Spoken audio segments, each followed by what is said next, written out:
Hello friends, आज हम बात करेंगे हमारी एनसीईआरटी के इस लास्ट चैप्टर पे जिसका नाम है life in the desserts.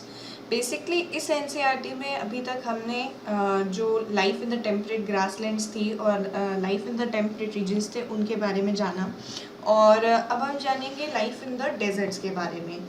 So basically हम सभी जानते हैं कि डेजर्ट्स जो हैं वो हमारे इस पूरे कॉन्टिनेंट का, अर्थ के कॉन्टिनेंट का एक ऐसा रीजन है जहाँ पर के टेम्परेचर कंडीशंस जो हैं वो लाइफ के लिए उतना फेवरेबल नहीं होती हैं, और आपको किसी भी तरीके के वेजिटेशंस वगैरह भी देखने को वहाँ पे नहीं मिलते हैं।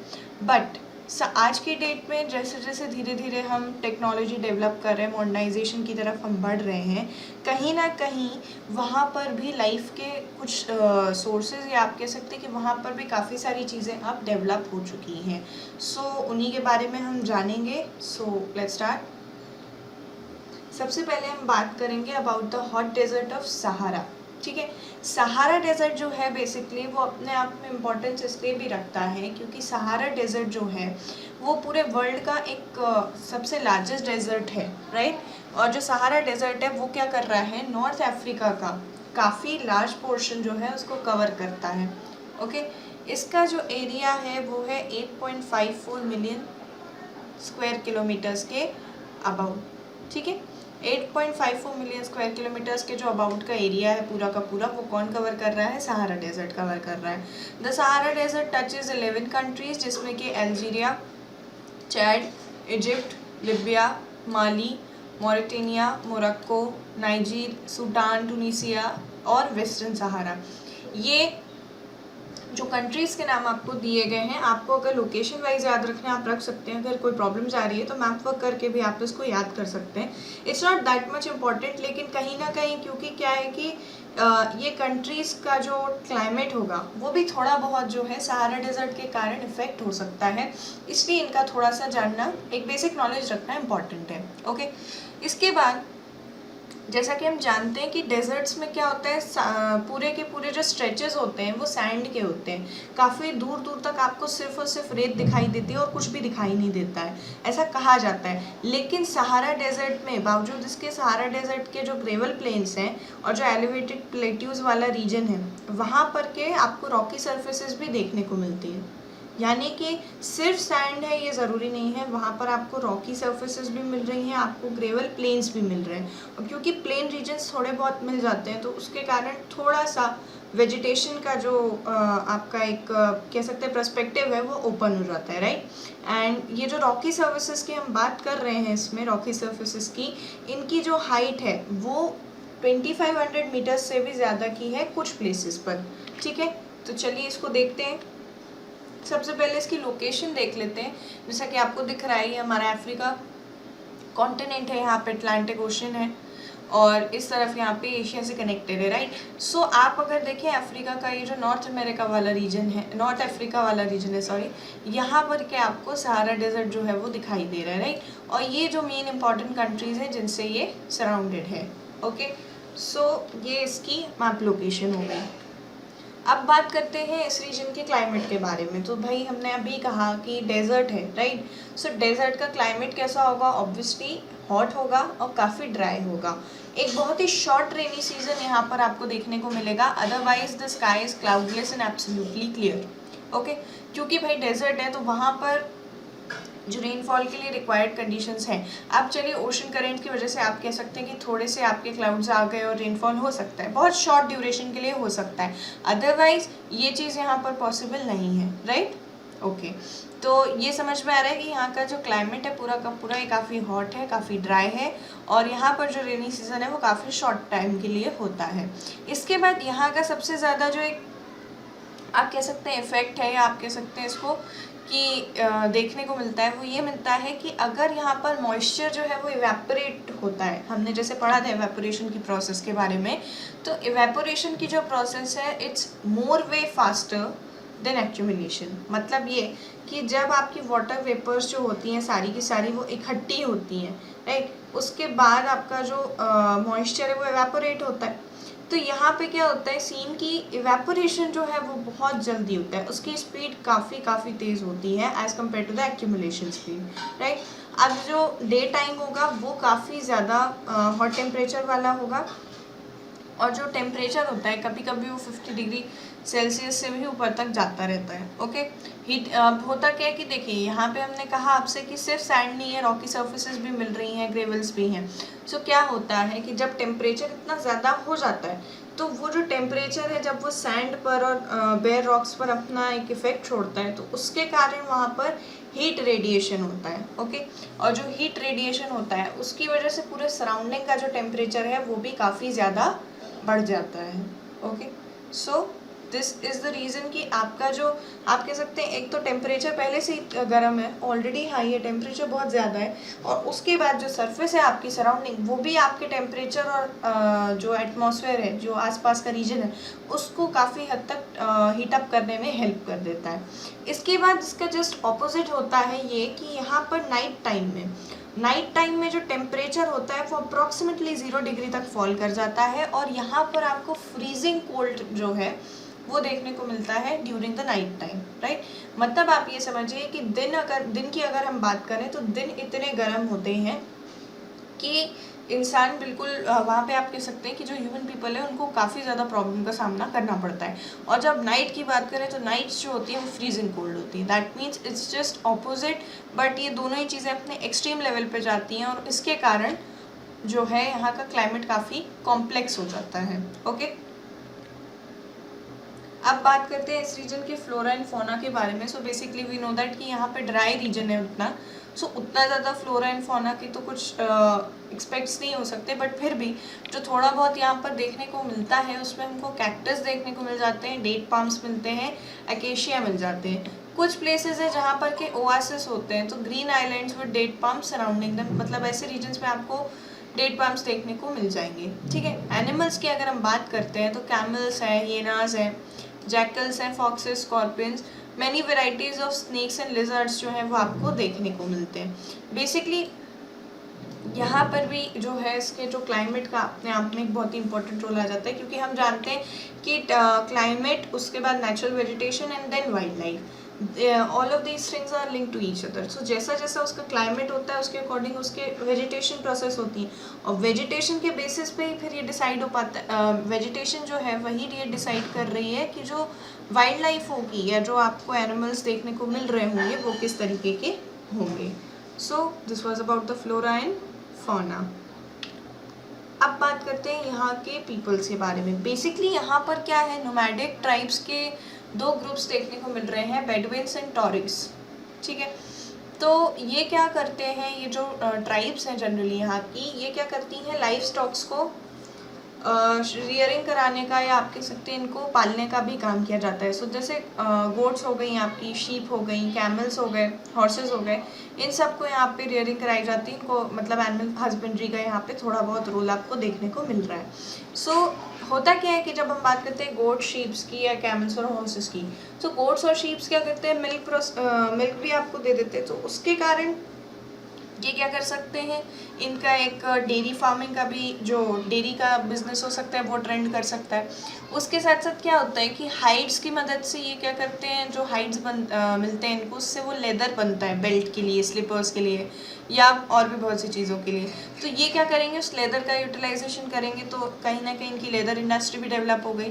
फिर here is use for mats and carpets वगैरह वगैरह, तो इनके जो क्लोथिंग इंडस्ट्री है उसमें भी एनिमल्स का बहुत ज़्यादा जो है आपको इंटरफेरेंस देखने को यहाँ पे मिलता है। अब होता क्या है, देखिए इस रीजन की अगर हम बात कर रहे हैं और वहाँ के लोगों की बात करें, हमने अभी कहा कि यहाँ का क्लाइमेट ऐसा है कि दिन का टेम्परेचर मैक्सिमम 50 डिग्री सेल्सियस तक चला जाता है, और उसके ऊपर ही जाता है जनरली। सो 50 डिग्री सेल्सियस तक अगर टेम्परेचर जा रहा है और किसी व्यक्ति को दिन में ही काम करना होता है ऑब्वियसली, तो कैसे करेंगे इसको, तो ये क्या करते हैं, ये पहनते हैं एक स्पेसिफिक हैवी रोब्स आते हैं इनके प्रोटेक्शन के लिए, इन्होंने जो डिज़ाइन करके रखे हैं अपने, तो ये क्या करते हैं, अपने आप को डस्ट स्टॉर्म और हॉट विंड से प्रोटेक्ट करते हैं विद दिस। ओके, फिर The oasis in the Sahara and the Nile Valley in Egypt supports the settled population. अब होता क्या है कि यहाँ पे एक नाइल वैली देखी गई है, इजिप्ट के पास यहाँ पे लोकेटेड है, और सहारा में क्या लोकेटेड है, एक ओएसिस है। सो इसके कारण क्या हुआ है कि वहाँ पर क्योंकि वाटर की अवेलेबिलिटी है, सो यहाँ पे लोग क्या करते हैं, डेट पाम्स को ग्रो करने का काम कर लेते हैं। और थोड़ा बहुत अब क्योंकि वाटर अवेलेबल हो गया है तो क्रॉप्स जैसे राइस होता है, वीट होता है, बार्ले है, बीन्स है, ये सारे भी यहाँ पे ग्रो किए जा सकते हैं। इसके साथ साथ द डिस्कवरी ऑफ ऑयल, जो कि आप समझिए कि थ्रू आउट द वर्ल्ड इसकी डिमांड, सबको पता है आज की डेट में ऑयल की डिमांड कितनी ज़्यादा है। सो ये क्या होता है, अल्जीरिया, लिबिया और इजिप्ट में कॉन्स्टेंटली जो है वहाँ पर के ये लोग उसका प्रोडक्शन करने की कोशिश कर रहे हैं, और जो है अब कहीं ना कहीं ये लोग काफ़ी हद तक उसके सक्सेसफुल भी हो चुके हैं। और इनका यहाँ पे क्या होता है, जो ऑयल एक्सप्लोरेशन है उसकी ये बिजनेस कर रहे हैं, ट्रेडिंग इसकी चल रही है, राइट। सो ये बात हो रही है इनके बिजनेस वेज में। अब देखिए कल्चरल लैंडस्केप की अगर हम बात करें तो कल्चरल लैंडस्केप जो है वो अंडरगोइंग चेंज है, मतलब धीरे धीरे वहाँ पे काफ़ी सारी चीज़ों में चेंजेस आ रहे हैं। यहाँ पे क्या किया जा रहा है, जो बिल्डिंग्स बन रही हैं आपके ऑफिस की या मॉस्क के आसपास या कुछ भी ऐसी बिल्डिंग्स बन रही है, तो उनको क्या किया जा रहा है, ग्लीमिंग ग्लास केस्ड ऑफिस बनाए जा रहे हैं, ताकि जो आउटसाइड का टेम्परेचर है उससे इनको काफ़ी हद तक प्रोटेक्ट किया जा सके, राइट। एंड सुपर हाईवेज बनाए जा रहे हैं ताकि जो कैमल पाथ्स वगैरह हैं उनको क्रिस क्रॉस करके, मतलब जो ये कह सकते हैं आप कि यहाँ पर जो डेवलपमेंट हो रहा है ये ना सिर्फ इनका जो प्रेजेंट क्लाइमेट है उसके साथ ये बैटल करना चाह रहे हैं, उसके साथ ये कोऑपरेट करते हुए रखना चाह रहे हैं, और इसके अलावा जो इनके पास नेचुरल रिसोर्सेज हैं या जो भी इनकी नेचुरल वाइल्ड लाइफ है, वेजिटेशन है, उसको ये उतना ज़्यादा इफ़ेक्ट नहीं करना चाह रहे हैं। ओके, सो इनका जो ऑल ओवर डेवलपमेंट है वो इसी बेसिस पे हो रहा है। इसके अलावा आपको देखने को ये मिलेगा जैसे सॉल्ट ट्रेडिंग होती थी यहाँ पे, तो यहाँ पे क्या होता है, सॉल्ट ट्रेडिंग के समय पहले ये क्या करते थे, कैमल्स का यूज़ करते थे उनको लेकर जाने के लिए। जो भी आपके सैक्स होते थे सॉल्ट के या जो भी आपका मटेरियल होता था पूरा का पूरा, वो ये लोग क्या करते थे, कैमल्स का यूज़ करते थे loading, as a loading vehicle आप कह सकते हो। तो अब क्या हो रहा है, धीरे धीरे क्योंकि इंफ्रास्ट्रक्चर टेक्नोलॉजी डेवलपमेंट्स हो रहे हैं, धीरे धीरे जो है ट्रक्स अब जो है कैमल्स को रिप्लेस कर रहे हैं। ओके, इसके साथ साथ जो टॉरिक्स ट्राइब्स की हम बात कर रहे थे स्टार्टिंग में, ये क्या करते हैं, जो भी फॉरेन टूरिस्ट आते हैं वहाँ पर घूमने के लिए, उनके लिए ये एज अ गाइड काम करने लगे हैं, ठीक है। अभी इतनी देर से हम एक टर्म की बात कर रहे थे ओआसिस के बारे में, तो उसके बारे में आपको मैं एक शॉर्ट में बात बताना चाहती हूँ। देखिए होता क्या है, ओआसिस आर नथिंग बट, जब किसी रीजन से हमने पढ़ा था कि जब इरोजन होता है किसी डेजर्ट रीजन में, तो क्या होता है कि विंड की वजह से जो सैंड है वो पूरी की पूरी एक जगह से हट जाती है, वहाँ पर क्या होता है, डिप्रेशन जो है वो फॉर्म होता है, राइट। और उस डिप्रेशन में जब कहीं से अंडरग्राउंड वाटर जो है वो आकर के फिलअप हो जाता है, सो ओआसिस का फॉर्मेशन होता है, ठीक है। यानी कि ओआसिस बेसिकली क्या है कि इनके एक तो इरोजन हुआ, इरोजन की वजह से एक डिप्रेशन का फॉर्मेशन हुआ, इरोजन के बाद जो डिप्रेशन बना उसमें क्या हो रहा है, जो ग्राउंड वाटर है वो आकर के फिल्ड अप हो रहा है, और उसी ग्राउंड वाटर के कारण जो एक लेक लाइक स्ट्रक्चर बन रहा है उसको आप नाम दे देते हो ओएसिस का। Okay, these areas are fertile and people में settle around these water bodies and grow date palms and other crops. तो इनके क्या होता है, अब क्योंकि अंडरग्राउंड वाटर आपको मिल रहा है, यहाँ पर वाटर सप्लाई आपको मिल रही है, तो ये रीजन जो है काफ़ी फर्टाइल रीजन में माना गया है, और यहाँ पर के जो है आप अलग अलग क्रॉप्स का जो भी है आप कल्टीवेशन कर पा रहे हैं। ओके, सो क्योंकि ओएसिस के आसपास वही बात है कि वाटर अवेलेबल है और आसपास की ज़मीन भी आपकी काफ़ी फर्टाइल हो जाती है, सो यहाँ पर ये चीज़ें पॉसिबल हैं। ओके, इसके बाद हम बात करेंगे the cold desert of Ladakh के बारे में। अभी हमने एक डेजर्ट देखा जो कि था काफ़ी हॉट डेजर्ट, सहारा का, जो कि वर्ल्ड का लार्जेस्ट डेजर्ट है। अब हम बात करेंगे हमारी ही कंट्री में सिचुएटेड कोल्ड डेजर्ट के बारे में, जो कि कहाँ पर है, लद्दाख में, ठीक है। लद्दाख जो है बेसिकली कोल्ड डेजर्ट आपका ग्रेट हिमालयाज में आपको देखने को मिलता है on the eastern side of Jammu and Kashmir. इसके अलावा यहाँ पर जो लोकेशन वाइज कुछ कुछ बातें हमको ध्यान में रखनी है वो ये रखनी है कि इनके नॉर्थ में कौन सी एक रेंज आती है, काराकोरम रेंज आती है, और जो जंस्कार माउंटेन्स है वो उनके साउथ में आते हैं, ठीक है। नॉर्थ में क्या है, काराकोरम रेंजेस, और साउथ में क्या है, इनके जंस्कार माउंटेन्स। इसके अलावा इस रीजन से कई सारी रिवर्स जो हैं वो फ्लो होती हैं, जिसमें से मोस्ट इम्पॉर्टेंट कौन सी है, इंडस। फिर काफ़ी सारी रिवर्स जो हैं जो लद्दाख से फ्लो होती हैं, मैंने बताया आपको इंडस उसमें से काफ़ी इम्पॉर्टेंट है। सेवरल ग्लेशियर्स जो है वो यहाँ पर आपको देखने को मिलेंगे, क्योंकि एक कोल्ड डेजर्ट रीजन है तो यहाँ पर ग्लेशियर्स भी पाए जाएंगे, और उनमें से एक इम्पॉर्टेंट कौन सा है, गांगरी ग्लेशियर। ठीक है, अब एल्टीट्यूड की अगर मैं आपसे बात करूँ यहाँ पे, क्योंकि लद्दाख जो है काफ़ी हायर एल्टीट्यूड पर सिचुएटेड है, तो जो एल्टीट्यूड वेरिएशन है वो किस तरीके से है, तो 3000 मीटर आपको मिलता है कारगिल रीजन में, और काराकोरम रीजन की तरफ जब आप बढ़ते हैं वहाँ पर तो 8000 मीटर होता है। यानी कुल मिला के मैं आपसे कह रही हूँ कि आप जो है नॉर्थ के टुवर्ड्स एक्सटेंड कर रहे हैं, राइट। सो नॉर्थ के टुवर्ड्स जब आप आगे बढ़ रहे हैं तो जो एल्टीट्यूड है वो भी बढ़ रहा है। कहाँ 3000 मीटर्स इन कारगिल है और कहाँ 8000 मीटर्स इन काराकोरम हो रहा है, राइट। अब होता क्या है कि हायर एल्टीट्यूड है, हायर एल्टीट्यूड की वजह से क्लाइमेट भी इफेक्ट करेगा। सो हायर एल्टीट्यूड के कारण जो इसका क्लाइमेट है वो बहुत ही ज़्यादा कोल्ड और बहुत ही ज़्यादा ड्राई हो जाता है। एंड एट दिस एल्टीट्यूड जो एयर होती है आपकी वो इतनी ज़्यादा थिन होती है, इतनी ज़्यादा पतली होती है कि जो हीट ऑफ द सन है वो आपको इंटेंसिवली फील होती है। मतलब आप ये समझिए कि जनरली अगर लोअर एल्टीट्यूड्स की हम बात करते हैं तो उतना ज़्यादा हमको इफेक्ट क्यों नहीं पड़ता, क्योंकि एल्टीट्यूड वेरिएशन के कारण जो एटमॉस्फेयर की लेयर्स हमने पढ़ी थी सारी की सारी, ट्रोपोस्फेयर, मीजोस्फेयर, आइनोस्फेयर वगैरह, उनके एल्टीट्यूड वेरिएशंस के कारण जो हीट थी इतना इंटेंसिवली हमको कभी फील नहीं हुई। लेकिन अब यहाँ पर अगर एल्टीट्यूड ही 3000 मीटर की हाइट है from the mean sea level, या 8000 मीटर है, तो आप खुद समझ सकते हैं कि जो हीट आपको फील होगी वो कितनी ज़्यादा होगी, राइट। अब टेम्परेचर की अगर हम बात करें तो दो डे टेम्परेचर होता है समर में, समर सीजन की बात करें इनके, तो 0 डिग्री से कुछ ऊपर का होता है, और नाइट टेम्परेचर जो होता है वो -30 डिग्री सेल्सियस से भी नीचे का होता है।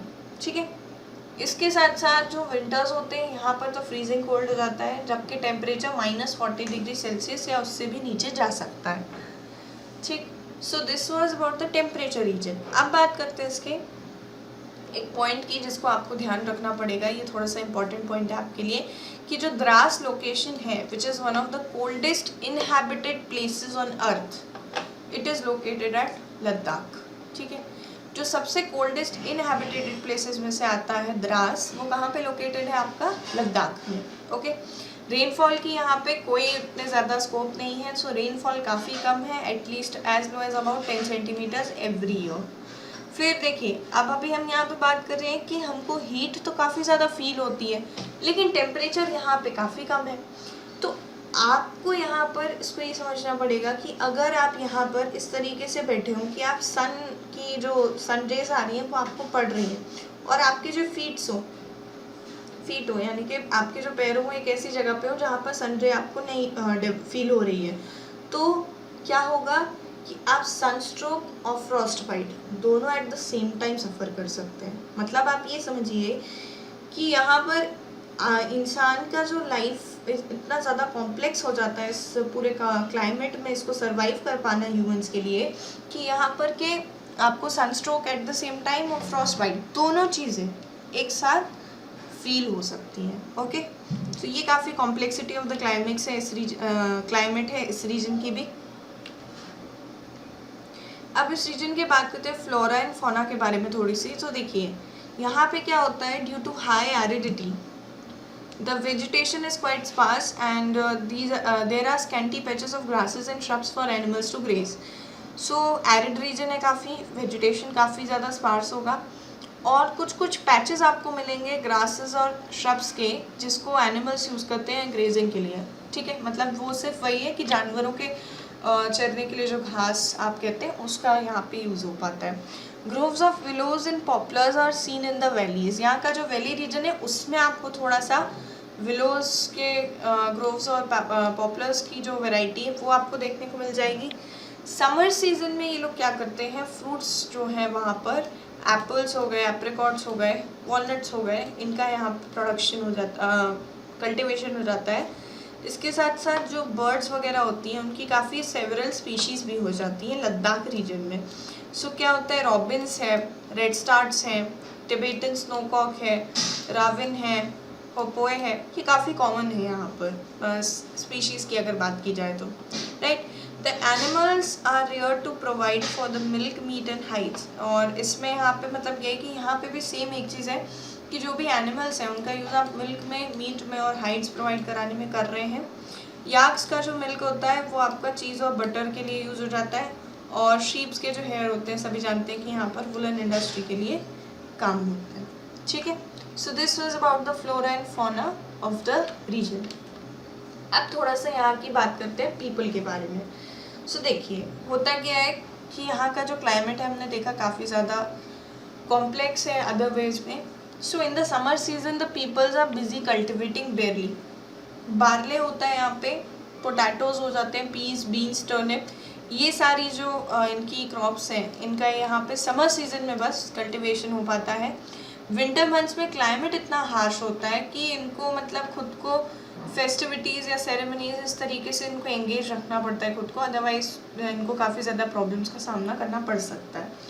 ओके, अब अगर बात करें लेह की, लेह जो है उसका, Leh is the capital of Ladakh and it is well connected both by road and air. So क्या होता है, जो नेशनल हाईवे 1A है ये कनेक्ट करता है लेह को कश्मीर वैली से थ्रू द जोजिला पास। ठीक है, इसको याद रखेंगे आप। पासिस वाली जो बात हम यहाँ पे कर रहे हैं, जब नेक्स्ट क्लासेस के एनसीईआरटीज़ में आप आगे पढ़ेंगे तो बहुत सारे यहाँ पर हमको इम्पॉर्टेंट पासिस देखने को मिलेंगे जिनका अपने आप में एक बहुत ज़्यादा सिग्निफिकेंस है हमारे आप कह सकते हैं डिफेंस वाइज भी और जोग्राफिकली भी। तो इनको थोड़ा सा आपको पासिस के नाम जो हैं वो आपको याद करने पड़ेंगे। ओके, सो अभी हम बात करें कौन से पास की, जोजिला पास की। और ये जो जोजिला पास होता है ये कहाँ से कहाँ तक आपको मतलब कनेक्ट करके दे रहा है, लेह टू कश्मीर वैली का जो रीजन है उसको कनेक्ट करने का ये काम कर रहा है। ठीक है, और कौन सा नेशनल हाईवे है, तो नेशनल हाईवे 1A। भले ही आपको नेशनल हाईवेज़ के नंबर याद ना रहे, नो प्रॉब्लम एट ऑल, लेकिन आपको थोड़ा सा पासेस और इनकी जो लोकेशंस हैं इनको आपको याद करके रखना पड़ेगा। इसके साथ मैंने आपको ये बताया कि जो लेह है उसको आप बाय रोड भी और बाय एयर भी वहाँ तक आप पहुँच सकते हैं, सो इसमें ऐसी कोई प्रॉब्लम नहीं होती। इसके अलावा लद्दाख का जो रीजन है उसके अपने आप में कई सारी खासियत है। एक सबसे ज़्यादा इम्पॉर्टेंट बात यह आ जाती है कि वहाँ की जो नेचुरल सीनरीज डेवलप्ड है। अब अगर आप बात करें माउंटेन रीजन है, क्योंकि वहाँ पे बहुत सारे माउंटेन्स हैं, कई स्नो माउंटेन्स भी हैं, कई ग्लेशियर्स वगैरह की बात कर रहे हैं, तो वहाँ का जो सीनरिक इफेक्ट है वो इतना ज़्यादा खूबसूरत है कि वहाँ पर टूरिज़्म जो है वो अपने आप में एक मेजर एक्टिविटी है। फिर चाहे आप इंडियंस के पर्सपेक्टिव से बात करें या बाहर से आने वाले फॉरेनर्स के लिए भी कहें, so with in India and abroad दोनों ही जगह पर लद्दाख का जो है टूरिज़्म काफ़ी ज़्यादा वहाँ पर फेमस माना गया है इंडिया में।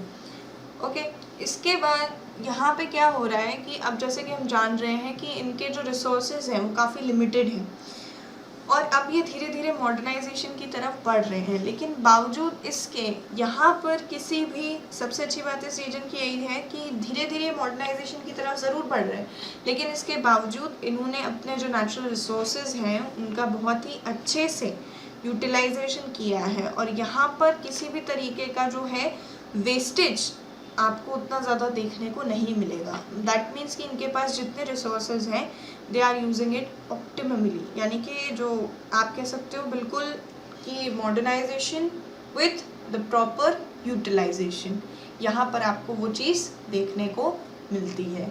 सो इसी के साथ हमारी एनसीईआरटी का ये चैप्टर भी कंप्लीट होता है और आपकी 7th की एनसीईआरटी यहीं पर कंप्लीट होती है।